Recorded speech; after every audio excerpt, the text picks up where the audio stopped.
¿Estamos bien? Estamos bien. Luz, cámara, acción. Vamos con la clase número no sé cuánto, pero es de cine y psicología. Esta clase es la que estaremos dando aproximadamente en este horario, creo que en esta misma aula o en el aula 5, si no tuviéramos el confinamiento, licencia, reclusión, cuarentena, como quieran llamarlo, que hace que nos tomemos responsablemente la posibilidad muy baja, pero es una probabilidad de contagiar a otros con el coronavirus.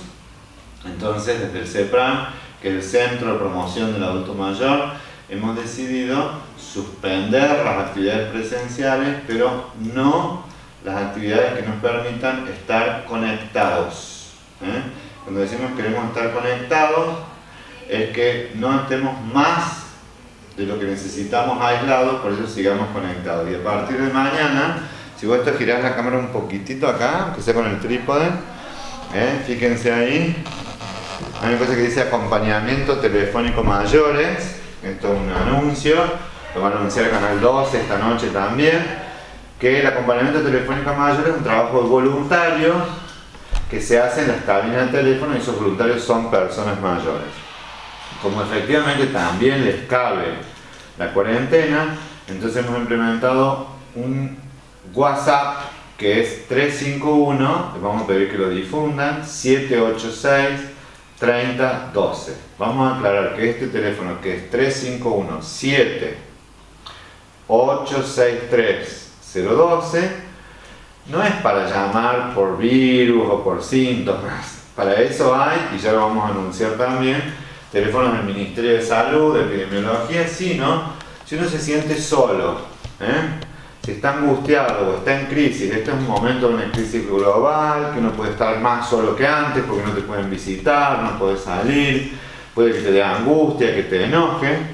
Entonces, sí podéis llamar por WhatsApp al acompañamiento telefónico mayores, que como dicen, ven ustedes ahí, dice, siempre es bueno contar con alguien dispuesto a escucharnos. ¿Quiénes son esos alguienes?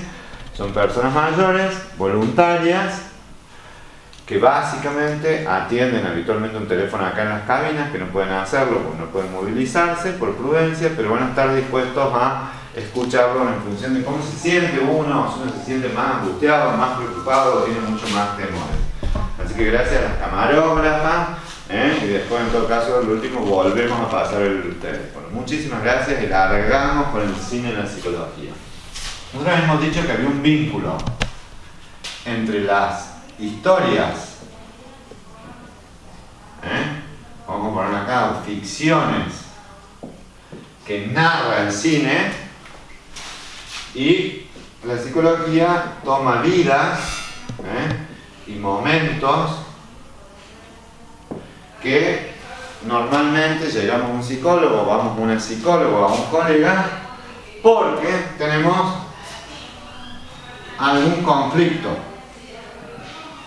entre lo que tenemos que hacer y lo que queremos hacer, entre cómo nos sentimos, entre nuestras propias emociones. Algunas veces estamos tristes, otras veces estamos enojados. También hay conflictos, que estos que les decía son intrapersonales, también se les llama intrapsíquicos.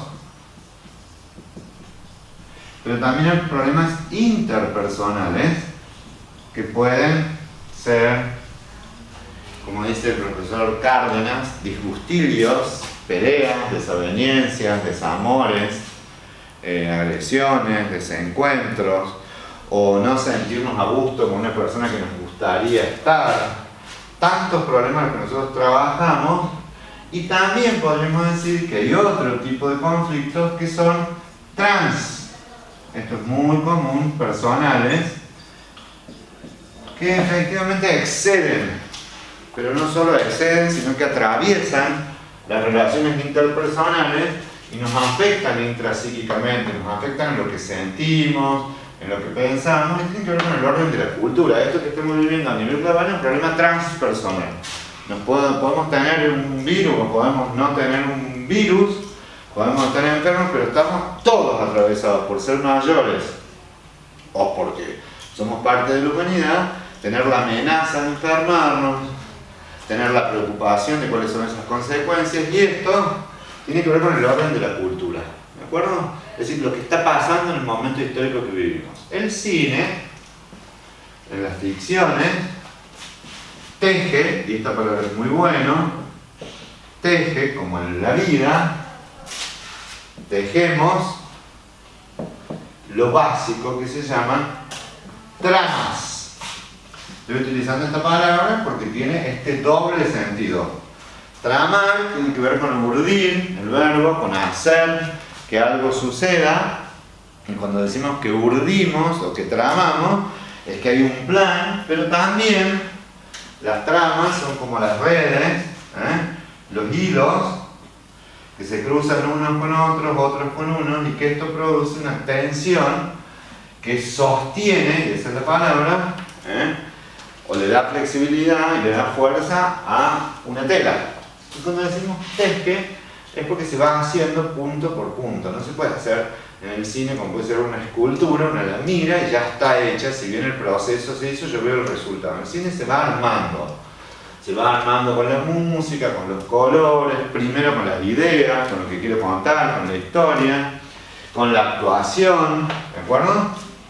Con la edición, y después viene toda una cuestión técnica que casi diríamos que es antes y después, de desarrollar una lente, un gran angular, y después difundirla, que entre en el mercado, porque el cine también tiene un componente de mercado, aunque el cine que es independiente, pero todo esto para que haya una historia que se pueda contar y que se teja una trama, y lo mismo que en nuestras vidas, casi sin darnos cuenta, tenemos acontecimientos,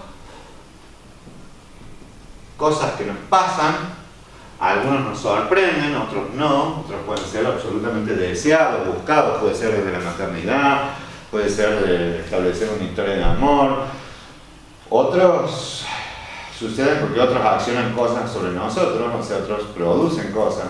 Me acuerdo de una historia muy bonita que les aconsejo que lo vean, que se llama Lion, que es de Vuelta a Casa, que es la historia de un niño que era un chico de la calle, en situación de calle, en la India, y por un accidente pierde a su hermano que lo acompañaba, y entonces termina en Australia, absolutamente lejos de la familia que tenía. Entonces ese acontecimiento irrumpe en su vida y esa vida cambia a partir de ese momento. Eso es algo que se estudia mucho, en español se llama puntos de giro, en inglés turning point, ¿de acuerdo? Entonces les decía que estos pueden ser a futuro inciertos, porque nosotros podemos decir que en noviembre, en septiembre, cuando cerrábamos el año, cuando hacíamos las inscripciones, no podíamos imaginarnos que quizás en el mes de fines de febrero, principios de marzo, íbamos a tener semejante giro, que no nos íbamos a encontrar. Entonces hay puntos en el futuro que son inciertos y no lo sabemos, o sea que desarrollan una posibilidad de conflicto, de resolución incierta, y de eso se trata en parte del desarrollo. Sin embargo, hay otros puntos de giro que pueden ser acontecimientos muy esperables, y que uno dice, ¿para quién es punto de giro? Para cada uno de nosotros. ¿En función de qué? De las historias, de las narraciones que hacemos en nuestras vidas. Cuando yo sé que para alguien jubilarse, por ejemplo, que puede ser un acontecimiento absolutamente previsible, se constituyó en un punto de giro. Cuando yo escucho, dicen, mi vida, cuando me jubilé, cambió absolutamente. Perdí a mis amigos, ya no tenía ninguna actividad que me organizara la vida. Entonces esto va a implicar, y acá empieza la trama, que quizás yo pueda hacer una película, una narración desde ese acontecimiento que se dice que rompe un estado canónico. Yo venía trabajando, canónico quiere decir eso, un estado de equilibrio, y hay algo que lo rompe, entonces empieza, me invita o me impone que yo empiece a hacer algo, ya sea mental o ya sea en acción, pero también puede haber acontecimientos que yo no lo esperaba. Hay muchas personas acá que lo han vivido y dicen, bueno, murió mi hijo, y mi vida fue absolutamente distinta.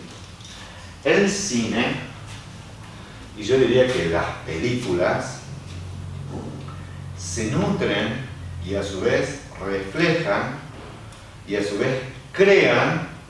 Sábado decía que muchas veces las historias de las personas son recogidas en la literatura, pero otras veces la literatura, el cine o la televisión moldea la vida de las personas. ¿Qué quiere decir? Que el cine recoge estas vidas, pero también da argumento a estas vidas. ¿Qué quiere decir?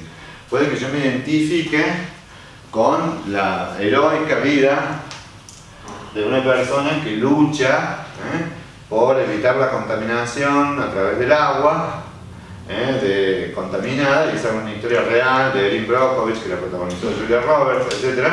Entonces, que esto inspire trabajar por causas justas. Entonces, el cine y la psicología, y vamos a decir que la psicología en un sentido más amplio, se nutren, y así como un infinito, se alimentan unos a otros, y ¿qué? Se centran en este punto. Nosotros vamos a tener que desmitificar el concepto de conflicto.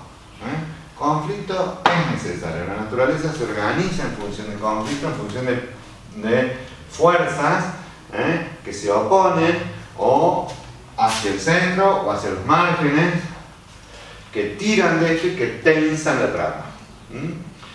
¿Qué es lo que nos importa acá?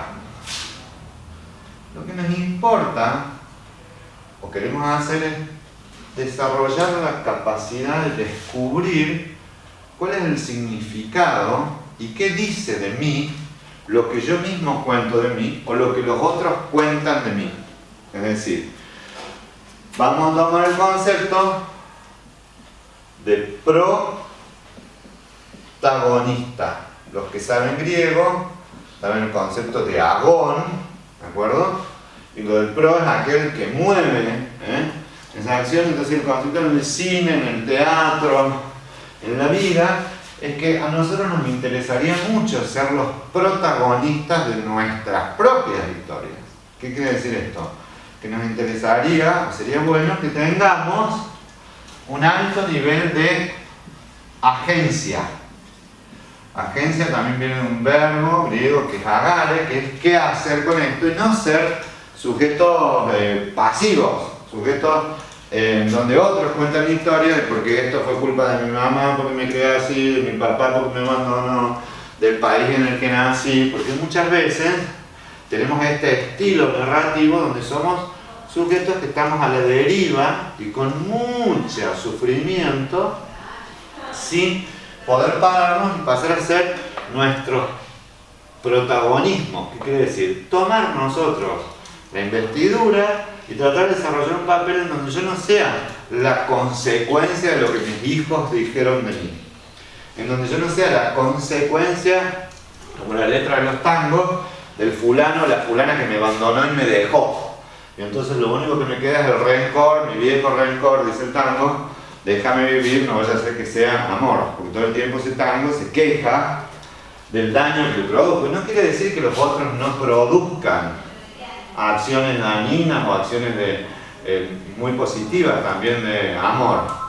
Pero el asunto es que esto es que el eje se centre en algún protagonista. Cuando digo alguno es que las películas nos invitan a que pueda ser un protagonista o una película coral, un grupo, ¿no? Como los que saben de literatura, Fuente Ovejuna, o El Tren de la Alegría, o en La Lista de Schindler. Tiene esa particularidad, los que leyeron esa novela, vieron esa película, que es de Spielberg, muy conocida, con Liam Neeson. Estoy dando ejemplos de películas muy conocidas porque el protagonista, por supuesto, es el personaje de Schindler, porque eso está escrito, pero el mismo título lo dice, es La Lista de Schindler. Entonces una película coral porque en la lista hay no sé cuántos eran la cantidad de judíos polacos y alemanes que salvó Schindler, y él tenía una cosa que nos interesa mucho, coprotagonistas. Cuando decimos co es de company, and company, otros que lo acompañan, quien le ayuda a hacer la lista, su propia esposa. Y nos interesa también el concepto en psicología y en el cine de antagonista.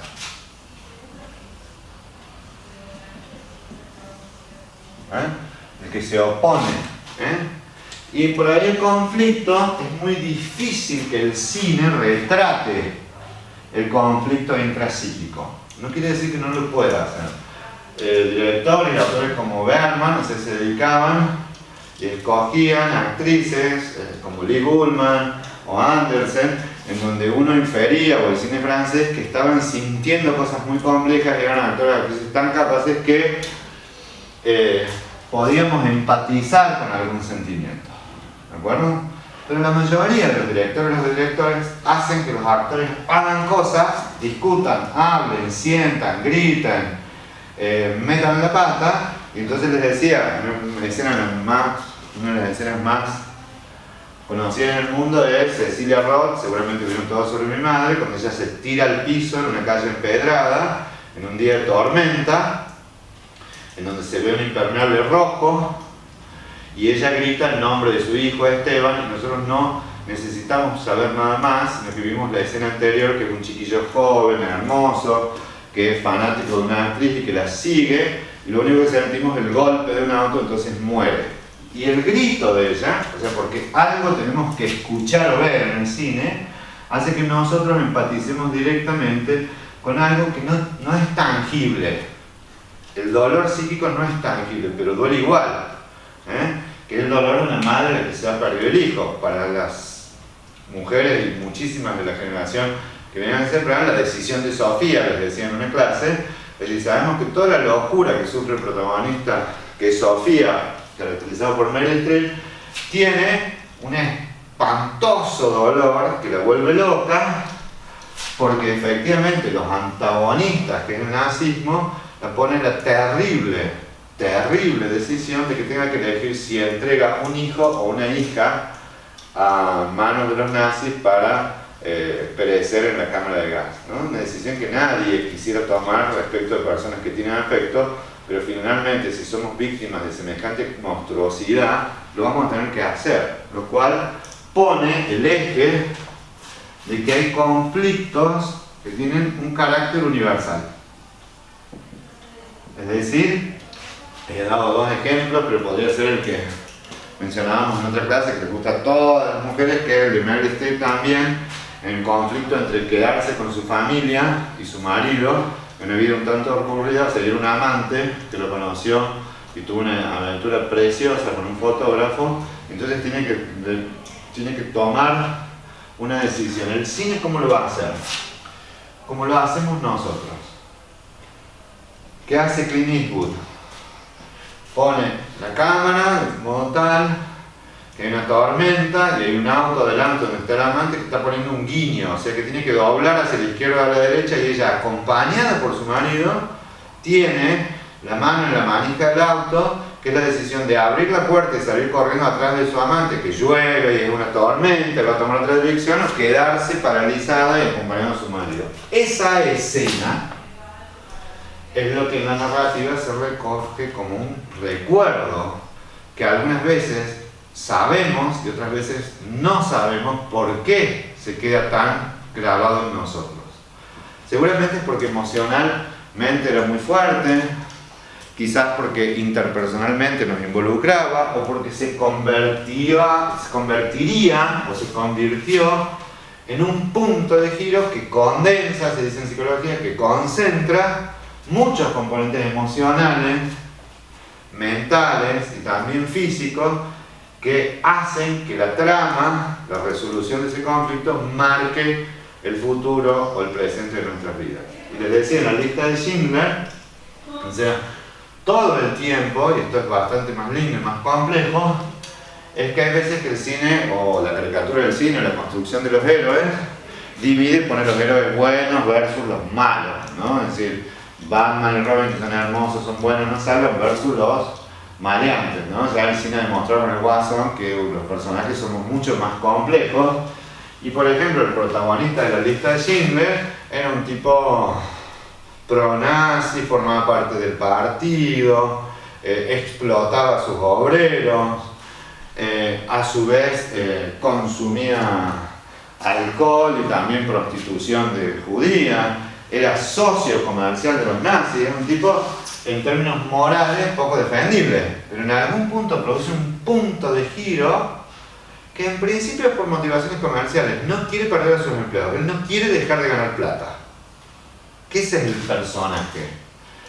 Pero Hay en Schindler algo de humanidad, de compasión, en donde dice, bueno, ¿cuántos diamantes valen mis judíos? Entonces produce un giro sobre el final de la guerra, sumamente compasivo, porque además se adentra cada vez más al horror del nazismo, que serían efectivamente los antagonistas, ¿no?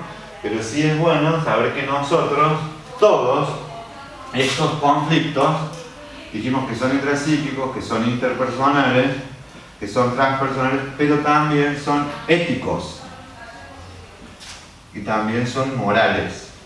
Es una distinción no menor, pero todos en algún momento estamos en conflicto respecto de a qué, casi diría yo, a qué bien responder, si a uno superior o inferior, o cómo producir menos daño, o cómo tratar de reparar, porque hay veces que estos conflictos son éticos. Sobre estos problemas se basa casi diría que todo el universo del cine. Aún en documentales, aún en películas que son centradas en biopics, en biografías, pero no hace falta que estén centradas en biografías. Sí. Jimena va a ser de vos cantante porque hay gente que pregunta algo. No, a mí porque hay gente que está comentando. Yo quería que vos sepas que, por ejemplo, Ruth Nieto nos mandaba saludos, Inés Largo también nos mandaba saludos. Vici esta dice, hola, cuánto trabajo han tenido hoy, gracias. Después Carmen Hurtado dice, es tan claro para explicar, felicitaciones. Anabela del Arco dice, escuché en Cadena 3 y me vine a ver. En Cadena 3. Así que tenemos 49 personas que están viendo el vivo en este momento también, un buen número, un gran número.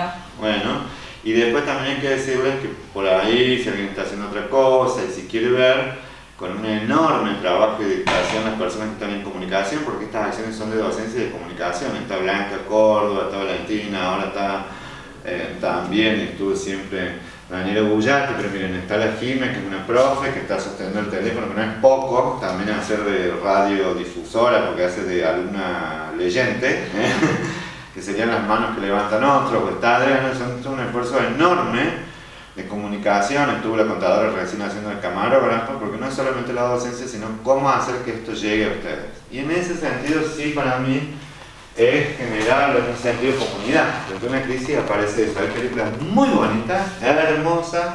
Una es El tren de la alegría, otra es La estrategia del caracol, que es una película colombiana, que es qué pasa cuando desde la cultura emergen cosas como perder la casa, o que tengamos, no sé, ¿a qué empezamos? Porque ya viene el tiempo de la profe, entonces vamos a ir cerrando. Entonces, yo les dejé algunos directores sobre lo que vamos a ver, ya iremos viendo, los vamos a poner en unas placas, Lasse Hallström, Baz Luhrmann, González Iñárritu y Clint Eastwood. Esos son los directores que vamos a ver. ¿Cuáles? Clint Eastwood. ¿Quieres anotarlo? Sí, pero después lo ponemos en placas. No lo voy a anotar porque no sé cómo se escriben todos, porque Lasse Hallström. No vamos a pasar de Hallström, se lo escribo así. Lasse, Clint Eastwood. Otro difícil es González Iñárritu. ¿Y quién les dije? Y Baz Luhrmann. Igual lo van a tener de a poco, pero esto es para todo un año. Pero que en principio nos podemos concentrar ir pensando en la primera película que vamos a compartir, cuál es el conflicto o los conflictos que vive toda una familia, que es una película de este director, de Lasse Hallström, que se llama ¿Quién ama a Gilbert Grape? ¿Quién ama a Gilbert Grape? Fíjense que está bueno porque el título, y en esta es una traducción que han hecho, ¿quién ama? Ya nos plantea una pregunta. ¿Habrá alguien que ame a este personaje? Y cuando dicen ¿quién ama? Será como un jueguito que tenemos que identificar, porque en todas las familias aparecen conflictos y en esta es muy interesante. Yo les puedo adelantar el tema. Es un hermanito que lo protagoniza Leonardo DiCaprio cuando era muy jovencito, que tiene una discapacidad mental, el hermano mayor, que lo cuida, y todos tienen una madre obesa de como 100 o 200 kilos, de quien no puede salir de su casa, las hermanas que cuidan, y en un pueblo, que yo no les digo nada más, vayan buscándola. Vamos a ver si lo conseguimos en el video de Ecus, ya que estamos haciendo publicidad, él hizo un convenio con nosotros, entonces por ahí con un teléfono ya le podemos dejar de ese video o de otros, pueden hacer una copia e ir viendo la peli. Muchas gracias Jimena, muchas gracias Adriana. Nos vemos atados y entonces si ponemos acá vamos, el teléfono del acompañamiento telefónico mayores para esta época es con un WhatsApp. Y es 351-7863-012. Hay que aclarar que ese teléfono no es solo para personas de Córdoba, sino que cualquiera a través de WhatsApp que esté en el lugar del mundo en que esté, si nos ve o esté en cualquier provincia, puede llamar a través de WhatsApp 351-7863-012 y va a haber voluntarios que lo pueden acompañar telefónicamente si usted está solo, angustiado o en crisis. Mira que bien que me está copiando el teléfono. ATM 351-7863-012. Y ya pisando esto viene una clase de computación que les va a venir bárbaro. Besos y adiós, cuídense.